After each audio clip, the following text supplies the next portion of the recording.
Desa ini menjadi viral di sosial media karena memiliki larangan yang berbeda dari daerah yang lain, yaitu mereka melarang aparat, pejabat, dan priai untuk bisa masuk ke dalam dusun mereka. Meskipun larangan ini sebenarnya sudah turun-temurun dari zaman nenek moyang mereka dulu, tetapi sampai saat sekarang masih dipertahankan. Bahkan kalau kalian ke sana, ketika akan memasuki wilayah dusun, itu ada sebuah tanda yang jelas sekali bisa dibaca, yaitu bertuliskan priai BB, aparatur pemerintah, TNI Polri dilarang masuk.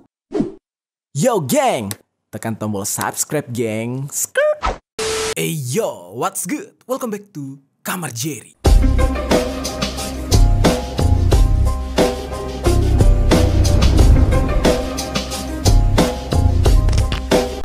Geng, kita kembali lagi dengan pembahasan yang unik-unik. Hari ini kita bakal ngebahas hal unik yang berasal dari Indonesia, negara kita. Mungkin ini terdengar sedikit aneh buat kalian, karena ini nggak biasa banget gitu ya. Ada sebuah daerah di Indonesia yang kabarnya melarang aparat dan pejabat masuk ke desa mereka. Loh kok bisa? Apakah mereka tidak ikut pemilu nantinya di tahun 2024 gitu ya? Nah ini beneran ada, dan mereka kabarnya masih mempertahankan budaya tersebut sampai saat sekarang ini. Nah, lalu nanti kita juga akan bercerita beberapa tradisi unik lainnya yang berasal dari daerah di Indonesia juga. Seperti misalnya ada sebuah dusun di Yogyakarta yang warganya tidur tanpa pakai kasur. Lalu kita nanti beranjak ke daerah Bogor yang dimana kabarnya ada sebuah desa atau sebuah daerah yang dikhususkan untuk menjadi tempat kawin kontrak. Loh, kok bisa nih ada daerah yang dikhususkan untuk tempat kawin kontrak? Dan kawin kontraknya itu sama warga luar negeri lagi. Kabarnya sih dari Arab. Nah, mungkin teman-teman sudah agak familiar dengan kabar atau isu ini, boleh tinggalkan komentar di bawah. Lalu nanti yang terakhir kita akan kembali lagi ke Jogja. Kita akan bercerita tentang sebuah daerah yang unik juga, yaitu sebuah kampung yang memiliki budaya pertanian yang cukup unik dan terbilang aneh menurut gua, yaitu menanam padi di lahan pasir yang kering dan panas, dan bisa juga dikatakan tandus. Nah, langsung aja kita bahas hal-hal unik ini di sisi lain.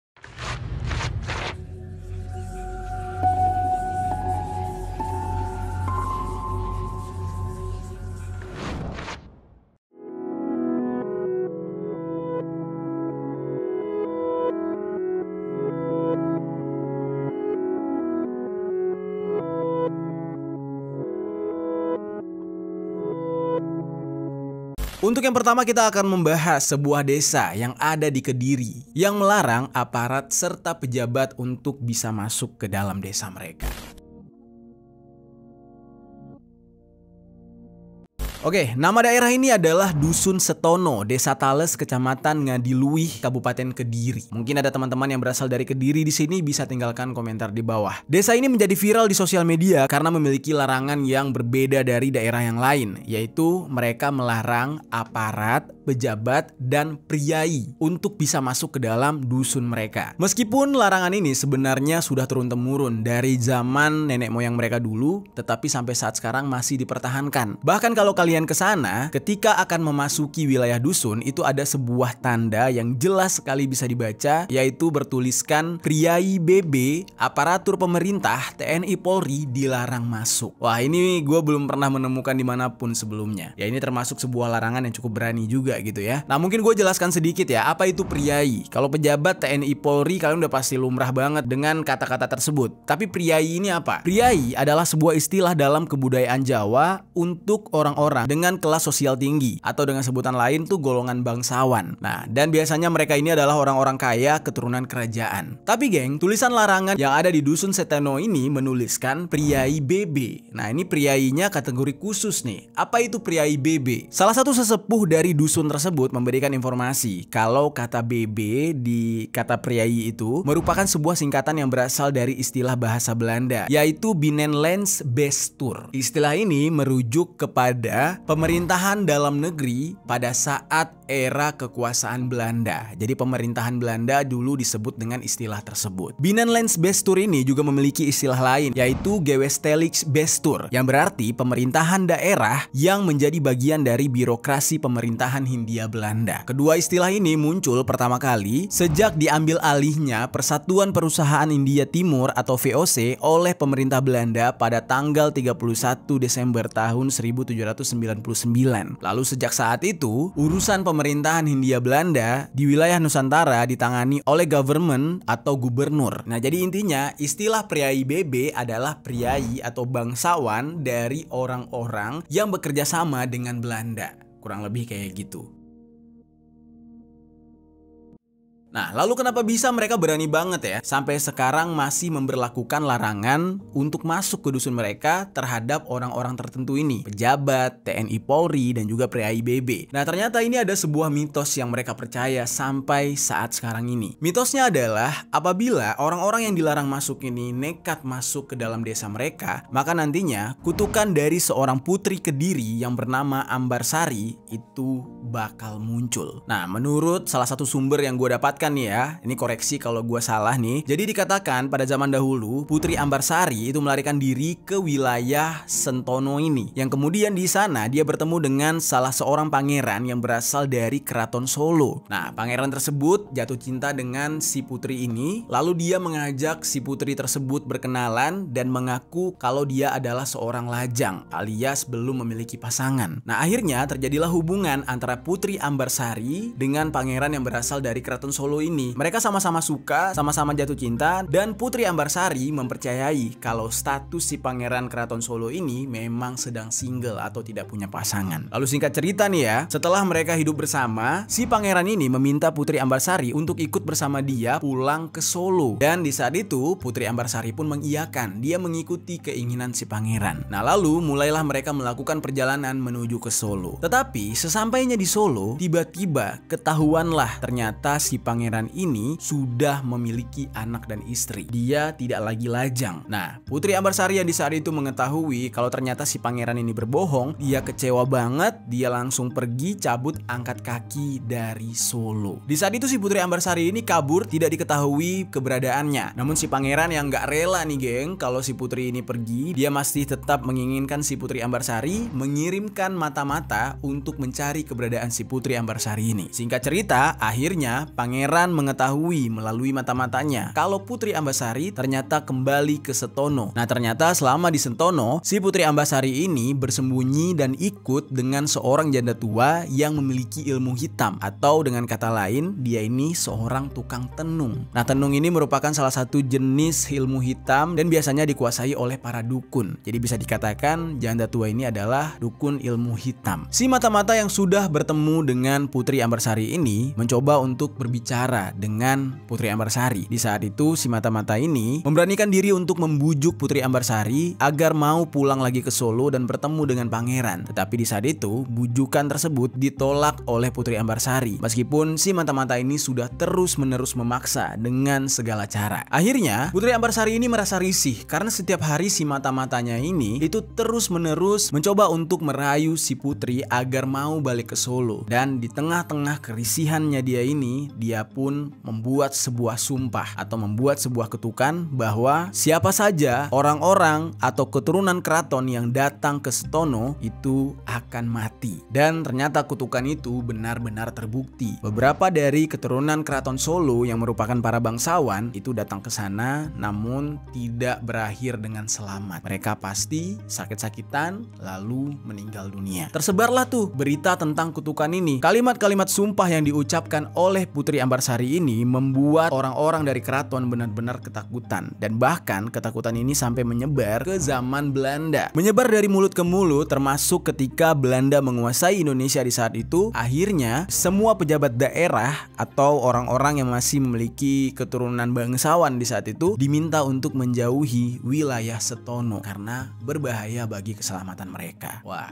gila ya. Ini sebenarnya cerita rakyat, urban legend. Tapi percaya nggak percaya, hal-hal seperti ini terkadang terkadang beneran terjadi loh geng di Indonesia. Ya walaupun untuk sekarang banyak orang yang mengatakan mitos atau ya kurang percaya dengan cerita-cerita seperti itu, tapi apa boleh buat, hal-hal seperti ini terkadang beneran terjadi. Nah semenjak saat itu banyak sekali orang-orang yang memiliki jabatan, yang memiliki pangkat, menjadi seorang pegawai negeri sipil, udah pasti nggak berani untuk tinggal di Setono. Nah tapi ada yang unik nih geng. Nah pasti akan timbul pertanyaan bagi kalian, apakah masyarakat Setono akhirnya tidak maju? Apakah mereka akan berakhir gitu-gitu aja? Karena kan mereka melarang aparat, melarang TNI Polri untuk masuk ke dusun mereka. So otomatis mereka nggak bisa bekerja selain mungkin jadi petani atau selain jadi peternak gitu. Nah tapi setelah gue selidiki ya, fakta mengatakan justru banyak nih orang-orang dari Setono saat ini sudah mulai bekerja di pemerintahan. Nah ini uniknya nih. Tapi geng, walaupun mereka sudah ada yang bekerja di pemerintahan seperti jadi polisi, terus jadi pegawai negeri dan lain-lain lah gitu ya, dan bahkan yang sudah berduit lah gitu. Nah mereka justru tidak lagi tinggal di Setono. Mereka justru angkat kaki dari Setono, hanya saja mereka sesekali datang ke sana sebagai seorang anak dari warga yang ada di sana, alias orang tuanya masih tinggal di desa Setono.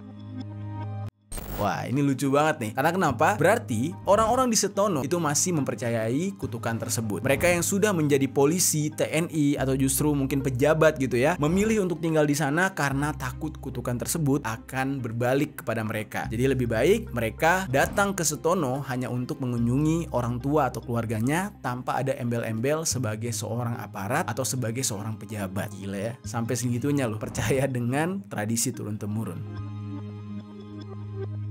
Salah satu kepala desa yang ada di sana yang bernama Slamet Raharjo mengatakan sebenarnya aturan ini hanya berlaku untuk aparat dan juga pejabat yang memiliki jabatan tinggi. Nah jadi bisa dikatakan berarti kalau pejabat yang jabatannya nggak terlalu tinggi atau polisi biasa, TNI biasa yang jabatannya nggak terlalu tinggi harusnya bisa masuk gitu ya. Tapi dia jelaskan lagi nih, kalau pejabat tinggi yang dimaksud itu dimulai dari setingkat camat. Nah mulai dari camat sampai ke jabatan yang tinggi di atasnya lagi itu nggak boleh. Lalu untuk golongan keamanan itu dimulai dari Kapolsek ke atas. Jadi kalau anggota polisi biasa harusnya masih boleh. Untuk TNI itu dikatakan setingkat komandan koramil ke atas. Nah sehingga untuk jabatan seperti Pak Slamet Raharjo ini masih diperbolehkan karena dia hanya selevel kepala desa gitu kan, jauh di bawah camat, dan dia masih tetap bisa leluasa keluar masuk wilayah dusun Setono untuk melaksanakan tugasnya. Lalu bagaimana tanggapan dengan pejabat di daerah tersebut? Ya kita ambil contoh aja dari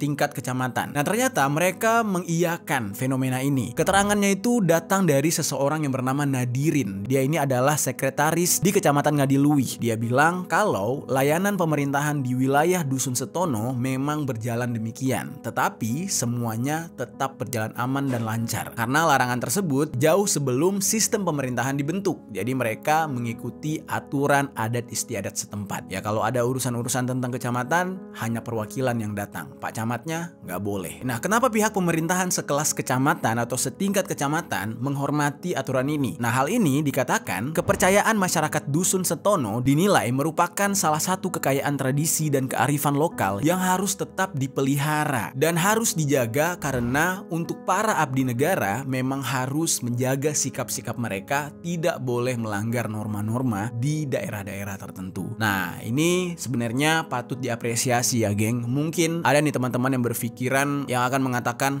udah gak zaman gini-gini, kuno gitu kan, kolot dan segala macam. Nah itu sebenarnya tidak boleh ya geng. Ini termasuk ke dalam kekayaan tradisi, kekayaan budaya yang diwariskan oleh leluhur kita yang ada di Indonesia. Karena Indonesia emang unik. Indonesia terbentuk dari beragam macam budaya dan bahasa, tradisinya, dan itu adalah daya tarik dari Indonesia yang harus kita jaga. Masing-masing daerah punya aturan masing-masing, punya tradisi masing-masing. Dan kerennya adalah pemerintahan di daerah sana benar-benar menghormati tradisi tersebut. Jadi bisa dikatakan mereka untuk saat ini bukan lagi percaya akan mitos kutukan, tapi lebih kepada menghormati tradisi itu sendiri. Lalu nggak cuma setingkat camat yang mematuhi tradisi ini, bahkan Kapolsek Ngadiluih pun yaitu AKP Iwan Setiobudi juga mematuhi tradisi tersebut. Karena setelah beberapa tahun dia menjabat, dia sama sekali tidak pernah berkunjung atau masuk ke dusun Setono, dan dia sangat-sangat menghormati adat dan tradisi masyarakat di sana. Wah keren ya. Berarti masyarakat adat di Setono itu nggak gila jabatan, nggak mau ngejilat-jilat pejabat, nggak mau ngejilat-jilat orang berpangkat demi dapat sumbangan. Wih,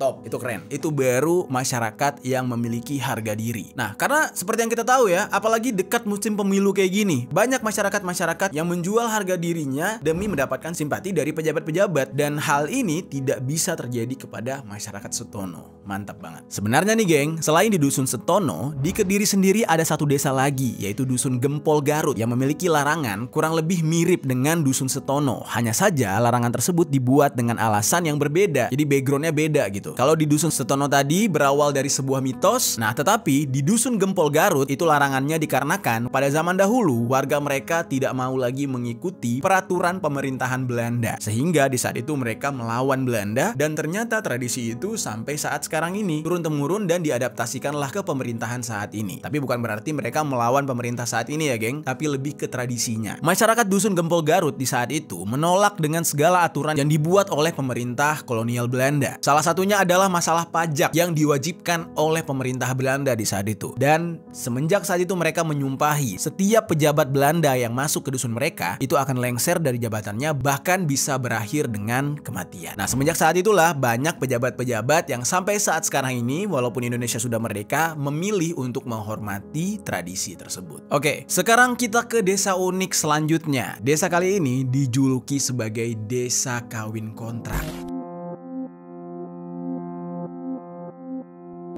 Desa unik kali ini merupakan desa yang menjadi langganan untuk praktik kawin kontrak. Dan ini bukan hanya isu belaka, memang banyak kejadian. Tapi sorry nih, sebelumnya gue disclaimer. Apa yang gue sampaikan di sini merupakan info dari beberapa sumber, jadi bukan karangan gue sendiri. Jadi gue takutnya nanti warga desanya malah tersinggung gitu ya. Sebelumnya gue disclaimer dulu. Cerita kali ini menjadi sebuah rahasia umum karena memang kejadiannya tidak terjadi sekali dua kali. Kampung ini berinisial S. Gue nggak bisa nyebutin nama aslinya, takutnya nanti orang kampungnya malah nggak terima gitu ya. Nah, desa S ini berada di kawasan Puncak, Kabupaten Bogor, Jawa Barat. Dan awal mula terjadinya praktik kawin kontrak ini di saat banyaknya orang-orang dari Arab atau warga Arab itu datang ke Puncak. Dan memang warga atau turis-turis Arab ini sangat senang berada di Puncak, dan mereka mengatakan kalau Puncak adalah surganya dunia. Entah apa yang membuat turis-turis dari negara Arab ini senang di sana. Ya mungkin karena dingin kali ya, dan negara mereka kan termasuk negara yang panas. Dan salah satu kampung yang ada di Puncak yang berinisial S tadi itu merupakan destinasi paling populer bagi turis-turis Arab. Lalu menurut pengertian dan pemahaman orang-orang Arab, gambaran surga itu berwarna hijau. Jadi ketika mereka melihat kawasan Puncak yang dipenuhi dengan pepohonan serta tumbuhan hijau, jadi mereka menganggap kalau itu adalah surga kecil atau surga dunia. Hawanya sejuk, banyak pepohonan rindang, dan juga masih asri. Keberadaan turis-turis Arab ini disambut hangat oleh warga sana. Mereka sampai menyediakan banyak fasilitas untuk para turis Arab. Mulai dari penginapan, restoran, sampai dengan money changer. Bahkan juga tempat hiburan bagi wisatawan juga disediakan. Lalu tiba-tiba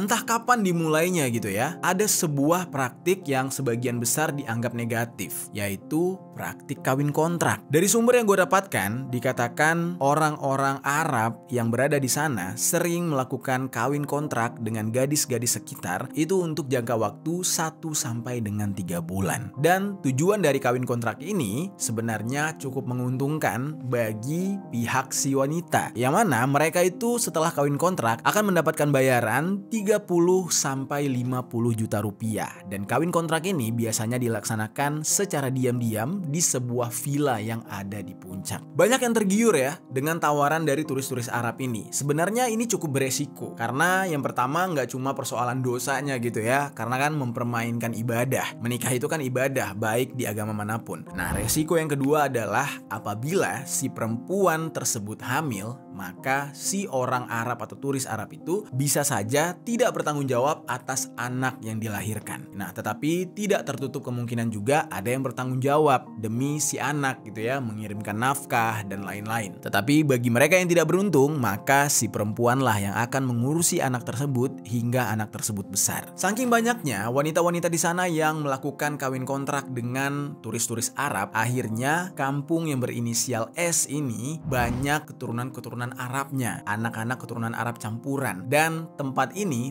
dijuluki dengan Kampung Arab. Menurut Bupati Bogor, yaitu Ade Yasin, dikatakan kalau praktik kawin kontrak ini sebenarnya dilarang berdasarkan peraturan daerah. Aturan ini merupakan salah satu hasil Ijtima Ulama MUI Kabupaten Bogor yang meminta agar pemerintah Kabupaten Bogor bisa menerbitkan peraturan daerah terkait pelarangan kawin kontrak yang terjadi di daerah tersebut. Dan Ade Yasin juga tidak segan-segan akan memberikan sanksi kepada para pelanggar. Bahkan sanksinya itu bisa sampai hukum pidana. Karena menurut Ade Yasin, praktik kawin kontrak ini mirip seperti praktik prostitusi, hanya saja mengatasnamakan agama. Itu dia geng, praktik kawin kontrak ada-ada aja ya di negara kita, memang unik-unik banget gitu. Yang sebelum-sebelumnya kan tradisi, ya percaya akan mitos gitu. Kalau yang kali ini memang bisa dikatakan ya sebuah penyimpangan sih. Ini sebuah kesalahan gitu, menggunakan ibadah untuk mencari uang gitu kan, sebenarnya nggak boleh. Oke, kita ke desa unik selanjutnya. Ada sebuah desa yang mana petaninya bisa menanam padi di lahan yang tandus, di lahan yang kering dan panas bahkan.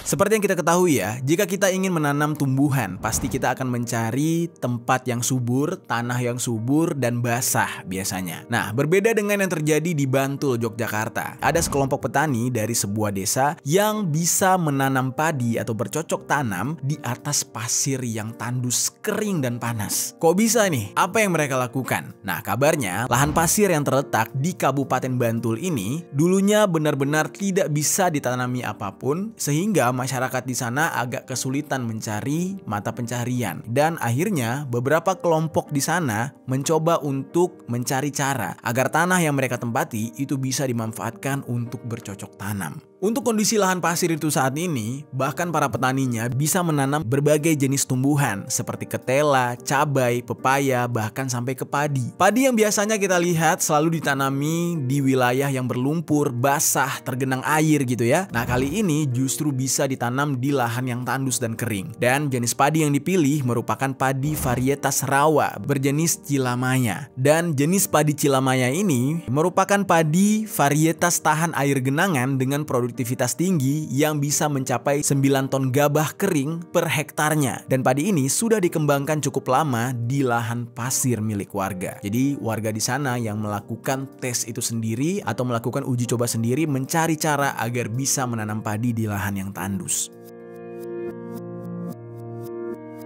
Di lahan pasir ini juga, para petani ini mengembangkan budidaya pertanian tanaman bawang merah dengan menerapkan teknologi irigasi kabut. Sistem irigasi kabut ini sendiri merupakan sistem yang memanfaatkan air tanah yang diangkat dengan pompa air lalu kemudian dialirkan pada pipa khusus yang dipasangkan di sekeliling tanaman sehingga air bisa mengairi tanaman tersebut walaupun tanaman ini ditanam di atas pasir yang tandus. Karena mereka menanam di lahan pasir yang tandus, otomatis tanah pasir tersebut harus dipastikan basah selalu gitu. Nah, sistem irigasi kabut ini benar-benar membantu petani dan sangat bermanfaat bagi lahan pasir mereka. Karena selain hemat air, juga para petani ini tidak perlu capek-capek untuk menyiram tanaman mereka. Selain menjadi sebuah kemajuan teknologi di pertanian, keunikan pertanian lahan pasir panas atau lahan pasir kering yang ada di Bantul, Yogyakarta ini menjadi sebuah keunikan yang akan sangat sulit kita temukan di tempat lain atau bahkan bisa jadi hanya ada di Indonesia. Oke, sekarang kita ke desa unik yang terakhir. Desa kali ini berasal dari Jogja bernama Dusun Kasuran.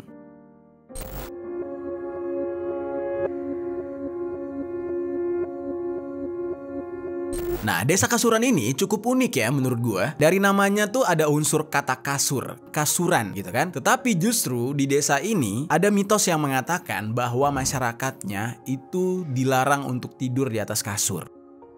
Dusun Kasuran ini terletak di Kapanewon, Seyegan, Kabupaten Sleman, Yogyakarta. Dan warga di sana tidak tidur di atas kasur. Nah, ternyata usut punya usut, kisahnya itu sama dengan kisah Desa Setono dan juga Gempol Garut. Yang mana larangan ini berasal dari sebuah mitos yang sudah mengakar di masyarakat. Mitos ini berasal dari sejarah berdirinya Padukuhan Kasuran, yang mana ada dua versi cerita nih, geng. Nah, yang pertama dikatakan kalau Kasuran ini adalah peninggalan dari Sunan Kalijaga Kalijaga karena Sunan Kalijaga pernah berdakwah di daerah Kasuran. Ketika Sunan Kalijaga selesai berdakwah, di saat itu dia ingin beristirahat. Sunan Kalijaga itu dikabarkan menggunakan sebuah alas atau kayak kasur gitu yang terbuat dari kapuk, bahan kasur kapuk. Nah, ternyata di saat dia mau berbaring, di bawah kasur kapuk itu terdapat seekor ular. Sehingga di saat itu kasur kapuk itu tidak pernah dipakai lagi karena hampir saja mencelakai Sunan Kalijaga. Nah, itu versi yang pertama. Lalu versi yang kedua nih. Pada zaman dahulu dikatakan ada peperangan yang dipimpin oleh Diponegoro yang terjadi di wilayah Kasuran. Nah, tetapi di masa itu belum ada nama desa Kasuran. Dan semenjak peperangan itu ternyata Pangeran Diponegoro mengalami kekalahan. Di saat itulah desa ini dinamakan dengan Kasuran. Kata Kasuran sendiri itu berasal dari kata kasoran, yang kata dasarnya adalah asor, yang berarti kalah. Nah, jadi ada dua versi cerita nih. Yang pertama berhubungan dengan Sunan Kalijaga dan yang kedua berhubungan dengan Pangeran Diponegoro. Nah, tetapi nih geng, cerita pertama justru lebih dekat kaitannya dengan tradisi di desa Kasuran. Kenapa demikian? Karena setelah gue cek, jenis kasur yang tidak boleh digunakan atau dilarang digunakan di desa Kasuran ini adalah jenis kasur kapuk. Nah, jadi masih ada hubungannya tuh dengan cerita Sunan Kalijaga. Nah, mereka tidak boleh tidur di kasur kapuk, mereka lebih disarankan untuk tidur di atas kasur pasir. Lalu apa konsekuensinya jika warga dari desa Kasuran ini tetap nekat untuk tidur di atas kasur kapuk? Kabarnya sih katanya nih ya, mereka yang tidur di atas kasur kapuk akan mengalami penyakit. Mereka akan sakit karena melanggar tradisi atau melanggar aturan tersebut. Tapi yang jadi pertanyaannya, bener gak sih ini bakal terjadi? Kalau seseorang ada yang nekat membawa kasur kapuk ke desa Kasuran lalu coba tidur di atas kasur kapuk, beneran sakit nggak? Ternyata beneran ada. Dan ini kejadiannya nggak sekali dua kali. Nah, tapi percaya nggak percaya nih geng, mungkin bagi kalian bilang ini hoax atau tahayul. Tetapi geng, percayalah, kekuatan sugesti, kekuatan hal yang sudah tersuges dari turun-temurun itu akan menciptakan kenyataan yang benar-benar bisa terjadi. Ya terkadang kita akan berpikir secara logika aja gitu. Ini bagaimana bisa? Gara-gara tradisi doang bakal terjadi. Nah, itulah yang disebut dengan ilmu alam. Sesuatu yang sudah dipercaya turun-temurun, sudah didoktrin, sudah disuntikkan ke dalam otak anak-anaknya secara turun-temurun, itulah yang akan menyebabkan nantinya seseorang akan mengalami sakit, dan biasanya hal ini karena sugesti yang sudah ditanamkan tersebut. Nah, jadi kurang lebih nih ya, kalau kalian semua pengen ngetes gitu, tapi mental kalian memang kuat, kalian menolak sugesti dari tradisi tersebut, bisa jadi kalian gak bakal sakit. Tetapi kalau kalian sengaja mencoba nih, karena udah percaya dengan tradisinya, itu pasti bakal sakit. Oke, sekarang gue mau ceritain salah satu kejadian tentang orang sakit gara-gara tidur di kasur kapuk di desa Kasuran. Jadi ada seseorang yang datang untuk pulang kampung ke Kasuran. Dia memang putra daerah sana. Ketika itu, entah apa yang ada di pikiran ini orang, tiba-tiba dia pulang membawa sebuah kasur kapuk. Entah di saat itu dia gak tahu gitu ya, kasur tersebut berbahan kapuk, entah memang nekat. Singkat cerita, kasur ini pun dimasukkan ke dalam kamar yang akan ditempati oleh orang tersebut nantinya. Nah, lalu tidak lama setelah dia meletakkan kasur itu di dalam kamar, orang tersebut tiba-tiba melihat seekor ular besar dan berteriak memanggil keluarganya untuk bisa mengusir ular tersebut. Keluarganya kaget, kok bisa nih orang bawa kasur kapuk ke dalam rumah, bukannya ini dilarang. Dari saat itu ketakutan dari keluarganya ini mulai muncul, karena itu tadi tradisi di desanya dia yang melarang akan keberadaan kasur kapuk ini. Dan tiba-tiba keesokan harinya seluruh keluarganya termasuk ini orang menjadi sakit. Lalu anehnya nih, kasur tersebut akhirnya dikeluarkan dan diberikan kepada keluarga mereka yang lain yang tidak tinggal di desa Kasuran, dan setelah itu mereka pun akhirnya sehat kembali.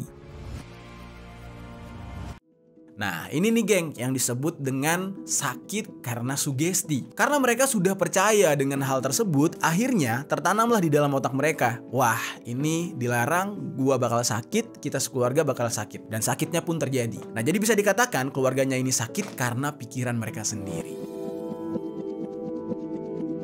Oke, sekarang kita masuk ke cerita kedua, yaitu ada sebuah keluarga yang berasal dari daerah lain, lebih tepatnya daerah Ploso Kuning. Nah, mereka ini datang ke desa Kasuran. Mereka warga baru yang pindah ke desa Kasuran, dan di saat pindah ternyata mereka membawa serta sebuah kasur yang terbuat dari kapuk. Kasur tersebut dipergunakan oleh anak mereka, dan tiba-tiba nih, anehnya, ketika mereka sudah mulai tinggal di Kasuran dan anak mereka tidur di atas kasur tersebut, anaknya tersebut jatuh sakit. Tapi lucunya Lucunya, ketika anak tersebut dibawa ke rumah sakit, anaknya itu dikatakan oleh dokter nggak ada sakit apapun. Dan setibanya di rumah sakit tersebut, anaknya terlihat sangat sehat. Penyakitnya tidak bisa dideteksi oleh dokter. Nah, semenjak saat itu, mereka mencoba untuk menghubungi orang-orang pintar atau paranormal terdekat. Dan paranormal ini langsung menyebutkan kalau di desa Kasuran ini ada sebuah larangan, yaitu tidak boleh menggunakan kasur kapuk.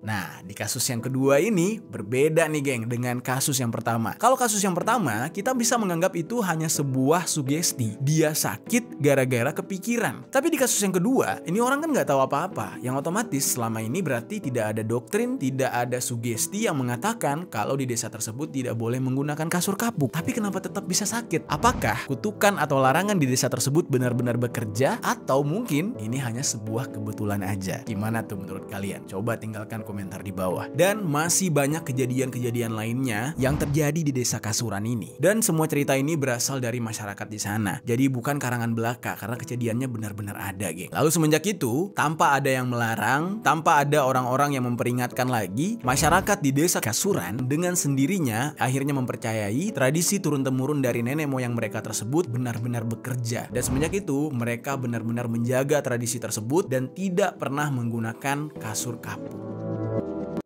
Nah, itu dia geng, beberapa daerah unik yang ada di Indonesia. Memang keberagaman yang ada di Indonesia ini membuat kita takjub gitu ya. Nah, buat kalian nih, kalau punya dana lebih ketimbang kalian terfokus untuk keliling dunia ke negara lain, lebih baik kalian kelilingin dulu daerah-daerah yang ada di negara kita. Yang mana di negara kita keunikan dan keindahannya tidak kalah dari negara lain. Kalau semuanya udah kalian jejaki, baru deh keluar negeri.